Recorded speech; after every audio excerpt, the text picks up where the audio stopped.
পেট ভরে খাবার খেয়েও আপনার আমার বাচ্চারা যেভাবে অপুষ্টির শিকার হতে পারে সেই বিষয়টি নিয়ে কথা বলবো আছি পুষ্টিবিদ নাহিদ আহমেদ। শুনে নিশ্চয়ই অবাক হচ্ছেন যে পেট ভরে খেয়েও কিভাবে অপুষ্টির শিকার হবে। জি, এই ঘটনাটি কিন্তু ঘটছে। আমার কাছে যখন বাচ্চার বাবা মা এটা নিয়ে আসেন তখন দেখা যায় তার উচ্চতা ঠিক আছে, তার বয়সের সাথে ওজনও ঠিক আছে, উচ্চতাও ঠিক আছে, কিন্তু বাচ্চার বাবা মায়েরা খুব কমন কিছু কথা যখন আমি জিজ্ঞেস করি তখন উঠে আসে যে বাচ্চার হিমোগ্লোবিন লেভেল অনেক কম, যেটা কিছুদিন আগে তারা ডায়াগনোসিস করেছেন টেস্টের মাধ্যমে।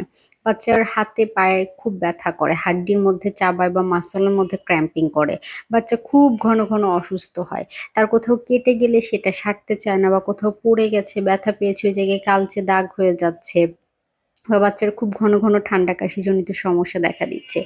এই যে কথাগুলো বললাম, এই কথাগুলো যখনই আমি কোনো বাচ্চার বাবা মায়ের কাছ থেকে শুনি তখনই বলি যে সে খাবার খাচ্ছে ঠিকই কিন্তু পুষ্টি পাচ্ছে না। এটাকে আমরা এক কথায় যদি সহজভাবে বলি এটাকে হিডেন হাঙ্গার বলা হচ্ছে।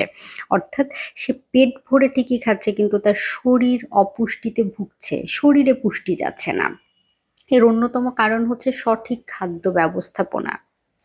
বাংলাদেশের মানুষের মেইন টার্গেট থাকে বাচ্চা যখন ছোট থেকে বড় হবে তাকে সুজি খাওয়াবে, তাকে ভাত খাওয়াবে, তাকে রুটি খাওয়াবে।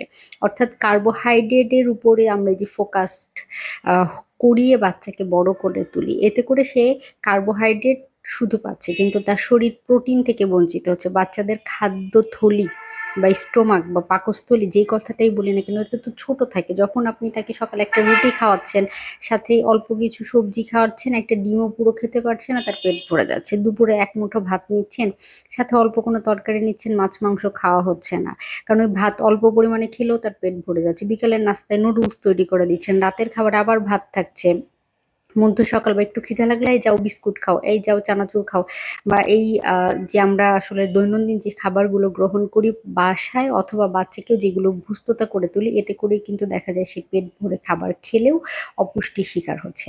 তাই বাচ্চার প্রথম 1000 দিন অর্থাৎ 2 বছর পর্যন্ত খেয়াল রাখতে হবে যেন সে সঠিক পুষ্টিকর খাবার খেয়ে বড় হয়। 5 বছর পর্যন্ত তার দেহের চাহিদা অনুযায়ী যেন সে ফলমূল শাকসবজি মাছ মাংস ডিম দুধ এগুলো গ্রহণ করতে পারে। অর্থাৎ প্রোটিন জাতীয় খাবার, শাকসবজি, ফলমূল, ভিটামিন মিনারেল জাতীয় খাবার অবশ্যই গ্রহণ করানোর চেষ্টা করতে হবে। এতে করে বাচ্চার পেট ভরবে, সে পুষ্টি পাবে।